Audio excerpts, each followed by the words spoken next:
Hello and welcome to the Fort Wayne Local Podcast. I'm your host, Jake McAfee. Today, our guest is Drew Wiard. He's a full-time real estate investor and fan favorite. So, Drew, welcome back. Yeah, thanks for having me. Excited to get talking. So, we're going to talk today about a couple things. One, we're going to talk about what it's like to leave your dream career, a career that in America gets put high on a pedestal, and why you walked away from it for full-time investing. And then also kind of get a snapshot on, what you're looking at in the real estate investing space, and what your predictions are heading into next year. So, Yeah, sure. Okay. So just a quick background on Drew. Founded and sold the Fort Wayne Real Estate Investor Association, the Fort Wayne RIA. He's been a guest on Bigger Pockets. He's a local leader in the real estate space, which is why we like to have him on. And so before we get started, can you kind of give an overview of your real estate portfolio right now, where it stands? Yeah, sure. I'll give you the quick and dirty. So locally, I own. I was up to about 50 doors. I'm back down to about 35. I'm just repositioned and traded in and out of a few. So about 35 doors locally. And then my partner and I, Tyler, he and I have kind of jumped into commercial real estate pretty aggressively in the last year or so. And we own four commercial properties. Now, two of them are under contract to sell.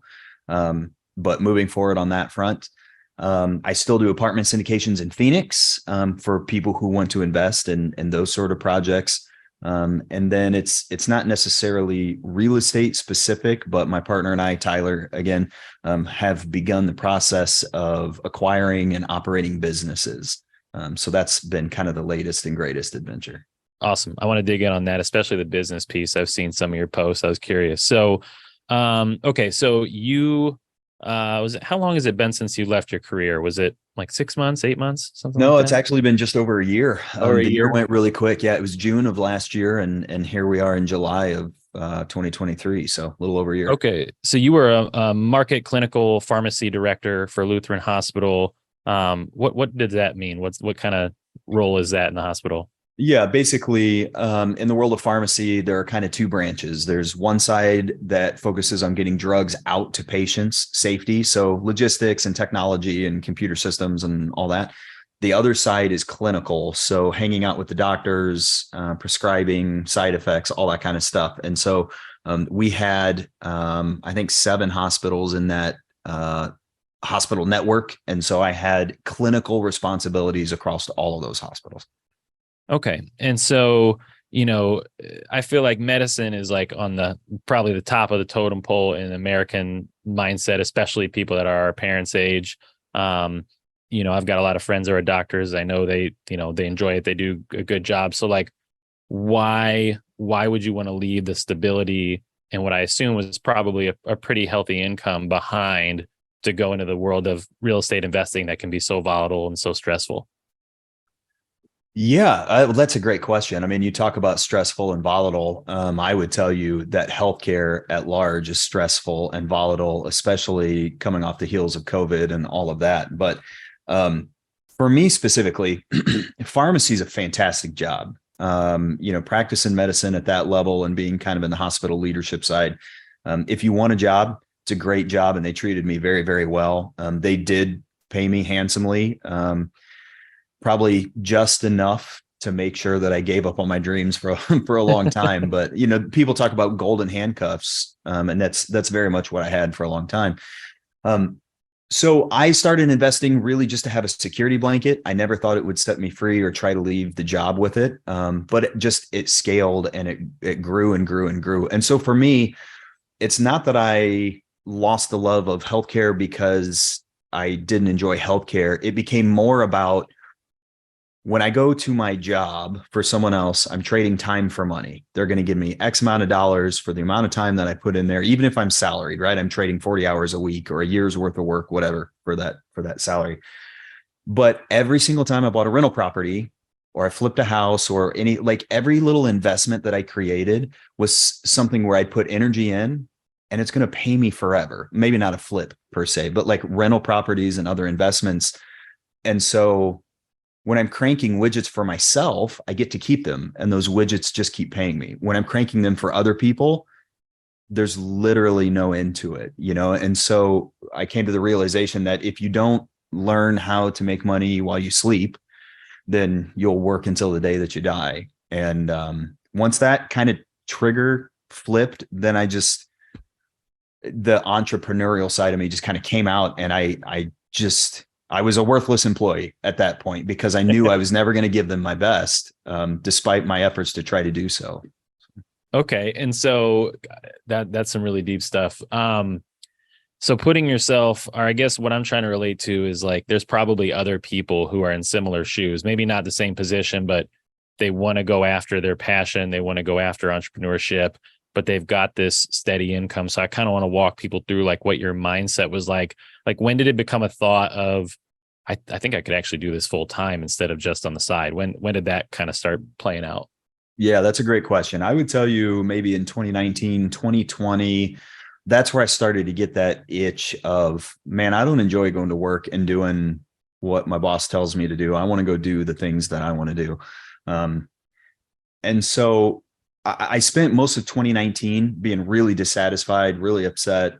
I'd go home and complain about it, but I wasn't moving towards anything. My wife, she would listen, but she's like, I can't help you with this. I don't know what you need.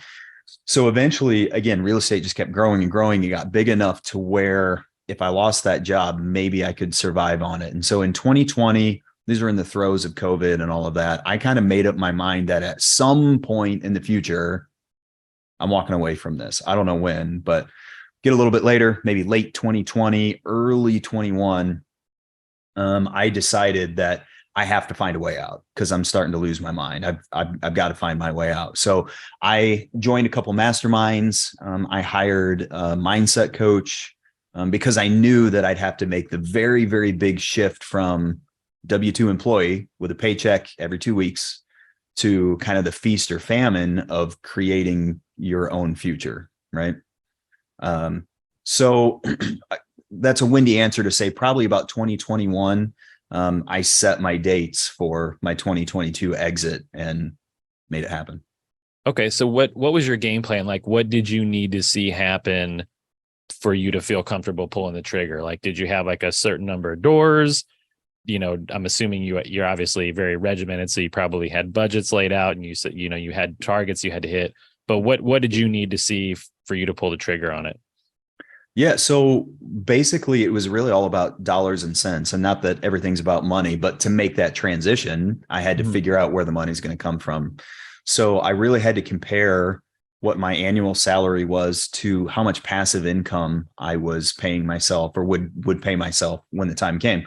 And at that point, I really hadn't built a cash flow machine. I was building kind of a net worth type of portfolio, meaning like if the bank would give me a 10 or 15 year note, I would take it instead of a 20-year note that would cash flow better, but I was paying them off really, really quickly.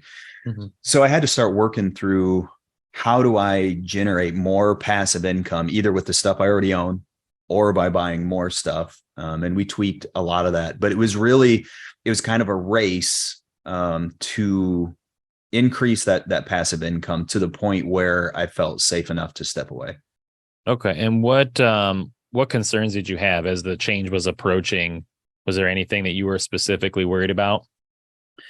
The mindset coaching was really, really helpful. I think it helped to tease out that I had kind of a baseline fear that I had never really thought about. I was really accustomed to a paycheck every 2 weeks for like the last 15 years. Right.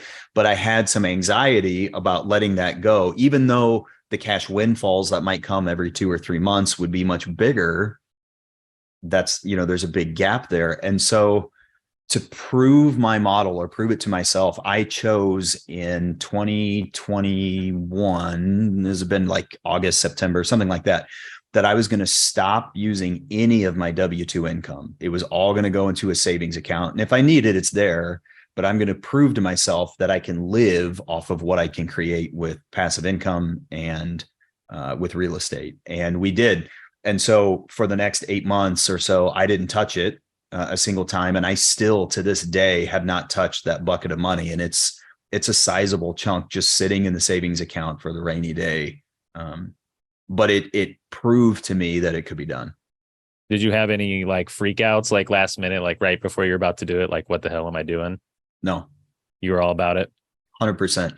Yeah. I mean, I had written my resignation letter 6 months in advance. I hadn't put dates on it yet. But it's a very empowering exercise to know that it's there and you can drop it on someone's desk any day that you want. And the day that I used it, I hadn't planned to turn it in that day, but my boss called me in and he said, "Hey, we're making a few changes around here. Here are the new projects I want you to work on. And this is what I really need from you."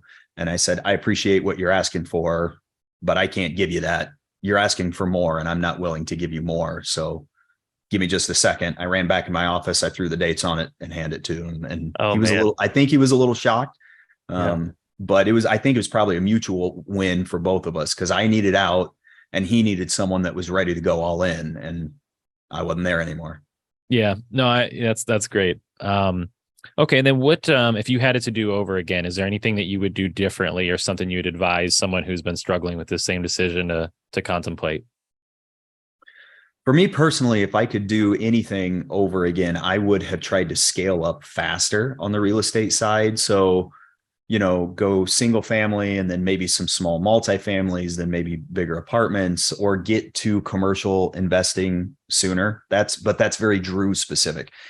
For someone who is kicking around getting out of that job, I think you need to spend time with people who have done it. And you're not going to be able to take advice from people who have jobs because they are never going to understand. It's a completely different mindset. And it takes a very specific approach to life to be able to pivot from one to the other. It's like people who ask investing advice from people who have never invested. It doesn't make any sense. They're going to tell you every reason you shouldn't do it. And those are not the people that are going to help you get there.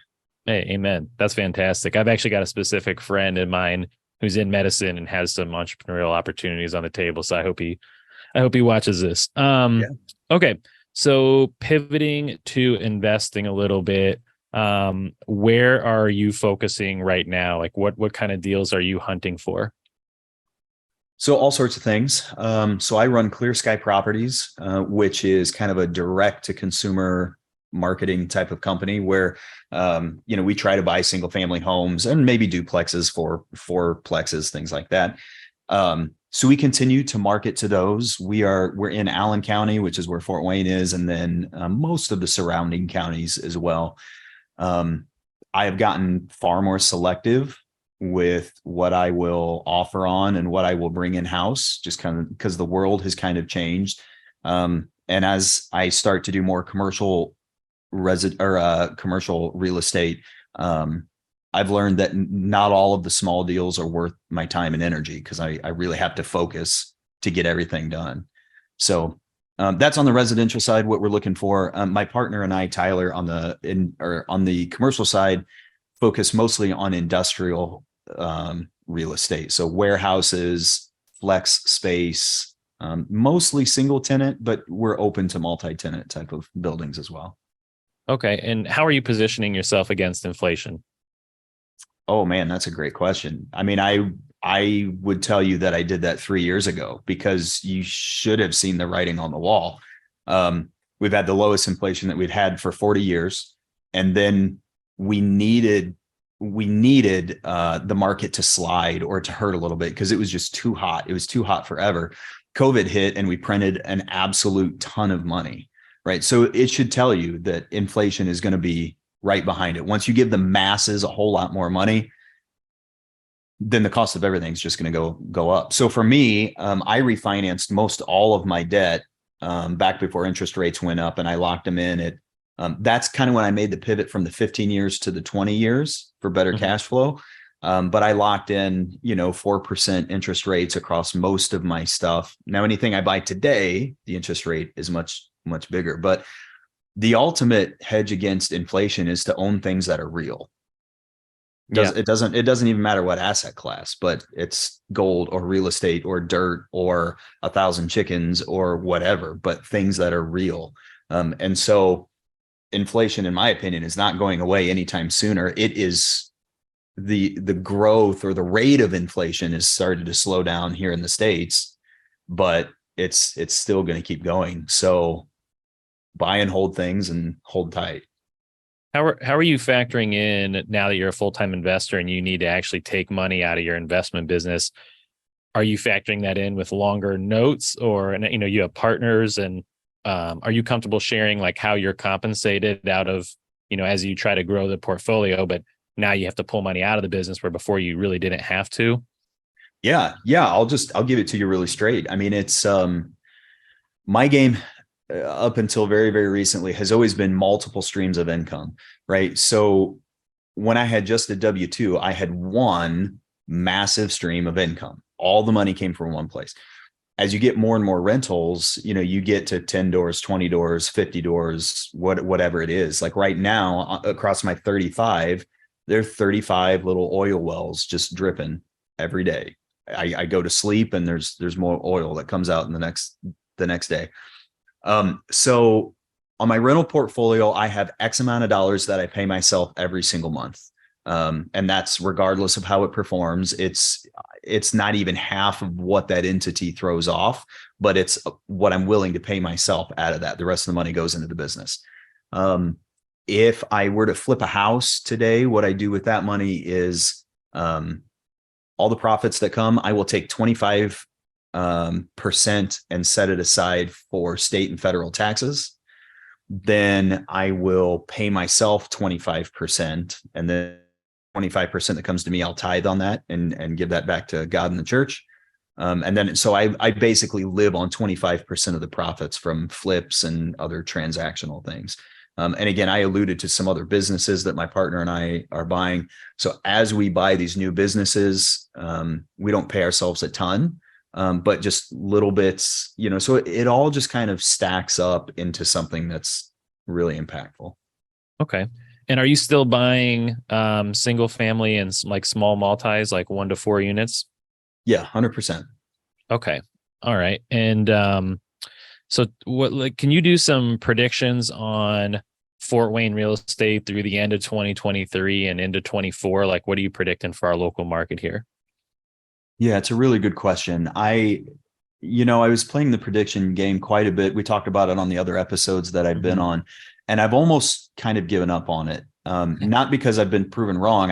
If anything, I think we've been pretty accurate with where we think things were going.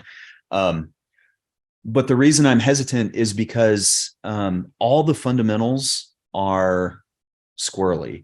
The yield curves and all the things that macroeconomic economists look at, they just don't make any sense.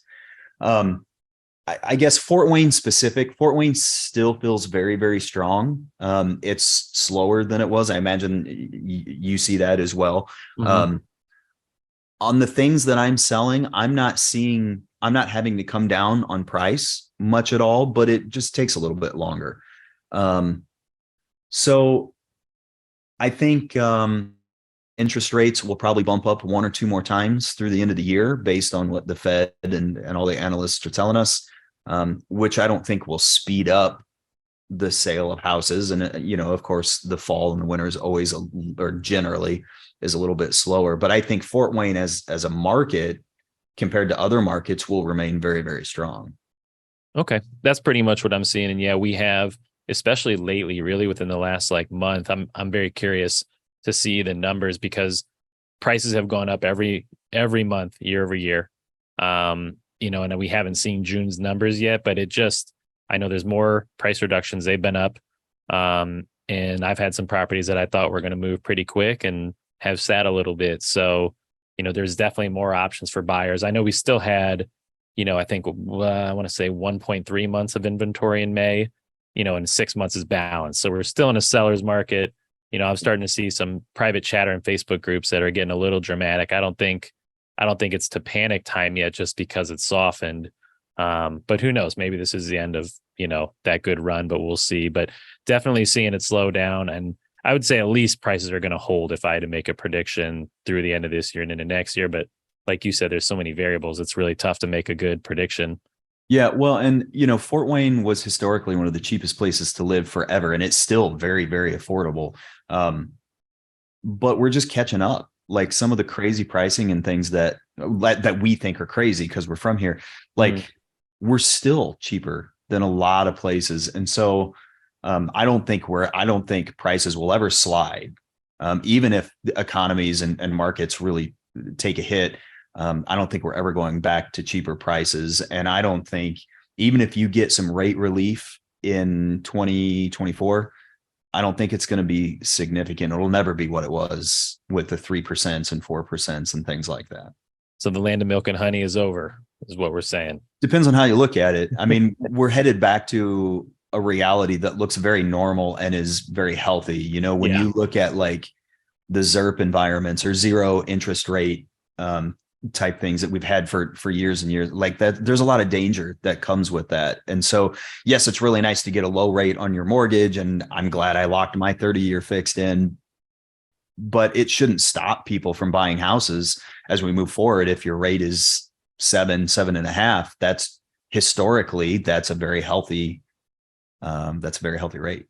So what advice would you give someone who's looking to invest in Fort Wayne? You know, they're just getting in the investing space. What would you advise them to look at? I mean, I know it's obviously specific, but are there any, case specific, are there any sectors you'd advise them to, consider, or anything you would tell them to stay away from? Yeah, really good question. I would not tell you there's any niches or anything that you need to steer clear from, but what I would tell you is I'm seeing more and more investors who are investing not according to fundamentals, right? They're really stretching deals, really, if it doesn't work, if it doesn't cash flow on a 20-year note and you have to flip it to a 30, like I would never do that. That doesn't mean it's wrong, but I would never do that. There are a lot of people who did that for the Airbnbs, and now the Airbnbs are really cooling down. And I'm talking like they're not gone. I have a few, and mine are doing well, but they're a little niche specific. But I know there are a lot of people who went 30 years on some of those, and it only cash flowed during Airbnb times. And a lot of people are selling them, moving off of them. So make sure you have multiple exit strategies or a plan B and C if plan A doesn't work. And if you're banking on plan A, you think that that's too risky. 100%. You always need to have two, if not three, exit strategies or something else you could do with the property. The other thing I think that's really interesting on an investor front is the number of people who are wholesaling here in the local market is staggering. And I don't say that because sometimes I wholesale deals and I want fewer competitors, but there are a lot of folks from other markets who are wholesaling here remotely, locking properties up at really crazy prices. And then they can't move them. They can't move them. Sometimes they'll file like a notice of interest so that no one can buy or sell that house. There's a lot of sketchy stuff happening out there. So if you buy from wholesalers, vet them, make sure that you're getting good margins on your deals. Just get to know the people that you buy from, because the game has kind of evolved on the wholesaler front in the last 6 to 12 months. It's reminded me a little bit of what I saw in Orlando before I left. That was a lot hotter market, a bigger city, and some of the stuff and the deals that I was being pitched were like terrible. I'm like, these aren't even good deals, but the way they try to spin it. So you're right. I feel like it'd be easy to make a mistake if you're taking advice from them and they're selling, trying to hype you up on something that's really not a good deal numbers wise. And maybe there's some appreciation opportunities, but if that's your only strategy, then that can be risky too. Yeah, we don't invest for appreciation here in the Midwest. And of course, that seems ridiculous to say given the last 2 years.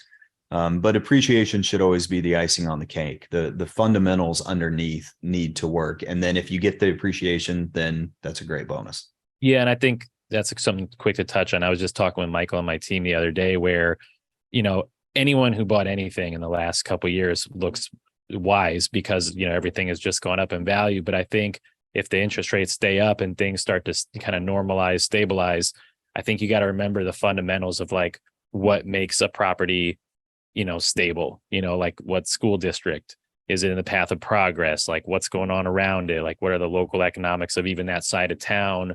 Because I think this, just because everything has gone up doesn't mean, like, there's neighborhoods that I've seen that are going up in value that I think long term are not going to be good investments Yeah. because they're trending in the wrong direction, you know? I completely agree. Okay. So pivoting to the businesses. So tell me a little bit about that. Like how did that get on your radar, buying businesses, going from real estate and medicine? How did you get involved in buying businesses?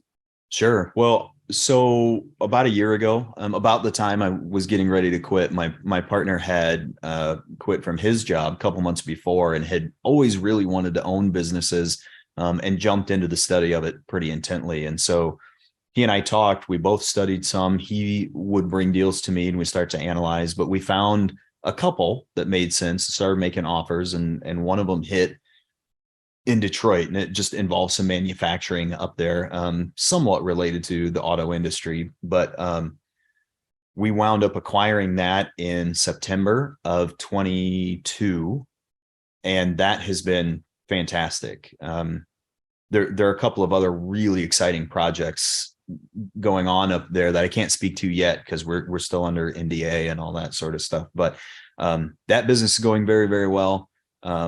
Some new stuff in Michigan coming along. And then, we're still making offers on other businesses to acquire. And I think the long-term goal for us is really to have kind of a holding company, or maybe small private equity company that holds and oversees and operates multiple businesses. What's the profile of business that you're looking for? Are you looking for something that's just already churning off cash and you guys can just buy it and collect? Or are you looking for something that maybe has a little bit of mismanagement or bloated overhead or something that you can kind of restructure and be a little more active with? Yeah.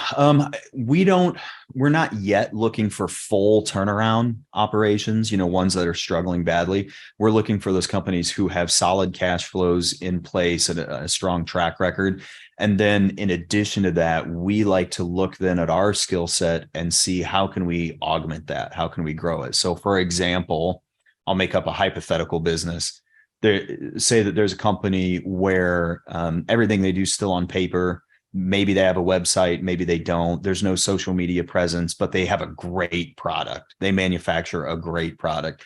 Well, if they've been making money making this great product, but nobody knows about it, and there's no sales team, there's no marketing, there's no growth strategy, that's the kind of stuff where I think Tyler and I can come in and have a really, really deep impact. And so, again, we've got some offers out right now that we're waiting to hear back on those exact type of businesses.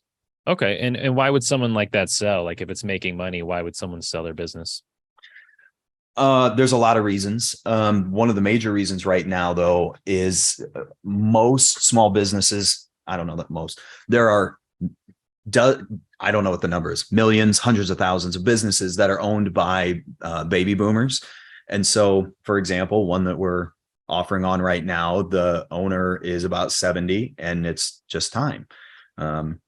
And so, as we read more literature and look at who owns these businesses, I think there's a really, really key opportunity for those of us willing to take on some of those businesses as the baby boomers, the last of the baby boomers start to sell off. Because there are a ton of them, right? And a ton of businesses out there, but very few people who actually want to buy businesses. Mm-hmm.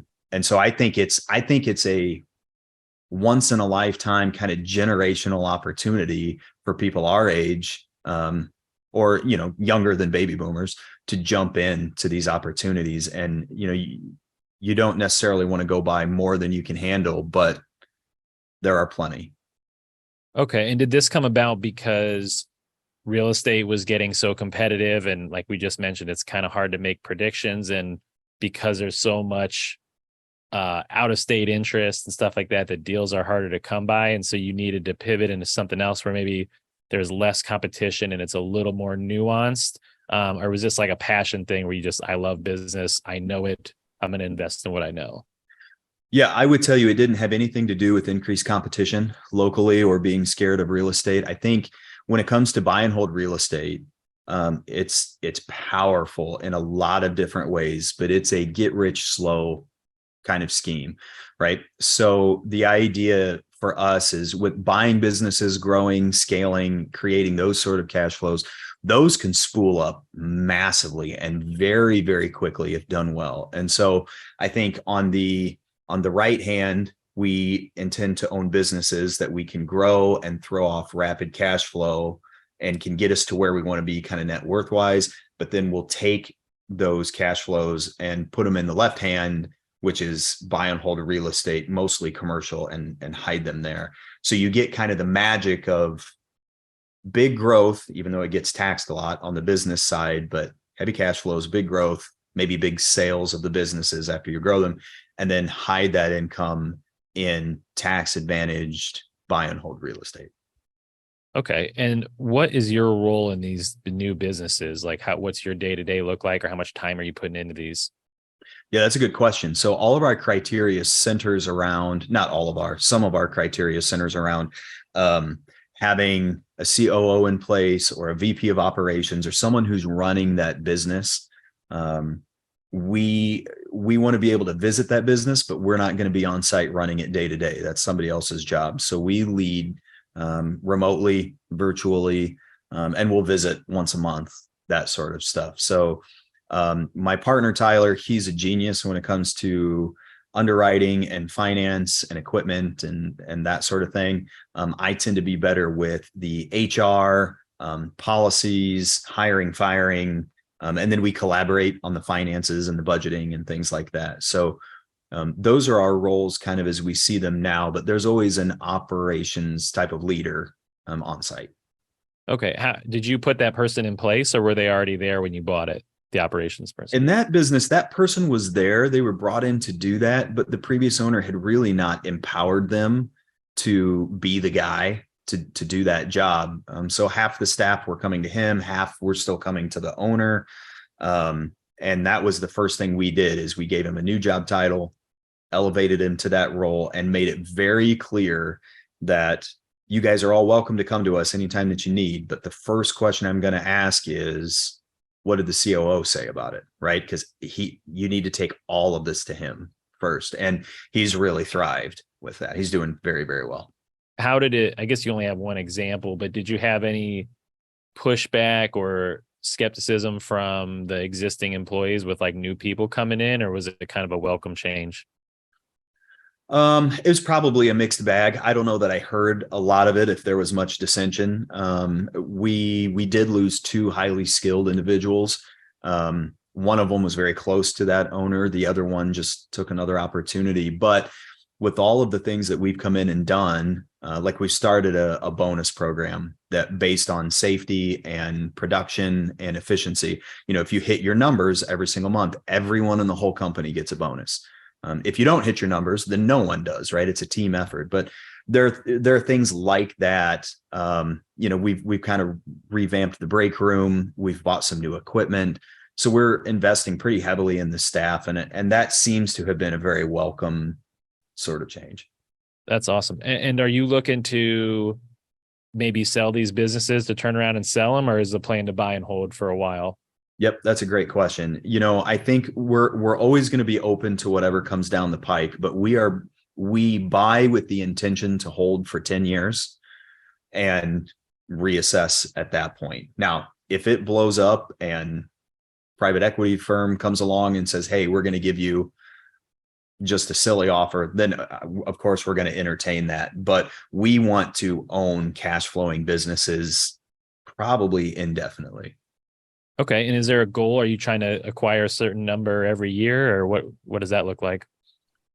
Yeah, that's a really good question. I think my partner and I both have either monthly or annual cash flow goals that we would like to get to eventually.